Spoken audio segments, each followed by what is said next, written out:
குதிரைகளின் குளம்புகள் பாய்ச்சலினாலே, பலவான்களின் பாய்ச்சலினாலே பிளந்து போயின. பலவான்களின் பாய்ச்சலினாலே குதிரையின் குளம்புகள் பிளந்து போயின.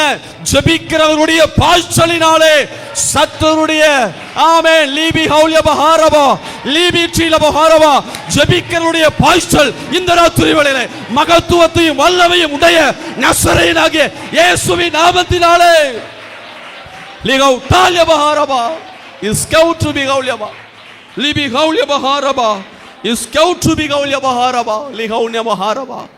ஆமென் ஆமென். ஆண்டவரே, ஜெபிக்கிறவர்களுடைய பாய்ச்சலினாலே அவனுடைய சேனைக்குள்ள அந்த குதிரைகள் அதனுடைய குளம்புகளை கர்த்தர் பிளந்து போக பண்ணினார். லபோ அது முன்னேற முடியாது, அது இருக்கிற இடத்துல தான் படுத்து கிடக்கும். லிபி லிபி இதை செய்யக்கூடிய வல்லமை ஆமென் ஜெபிக்கிறவருடைய பாய்ச்சல் இந்த ராத்திரி வேளையில இயேசுவின் நாமத்தினாலே நாங்க ஜெபிக்கிற இந்த ஜெப பாய்ச்சல் ஆமென் சத்துருடைய சேனையினுடைய அந்த குதிரைகளின் குளம்புகளை பிளந்து போக பண்ணுவதாக.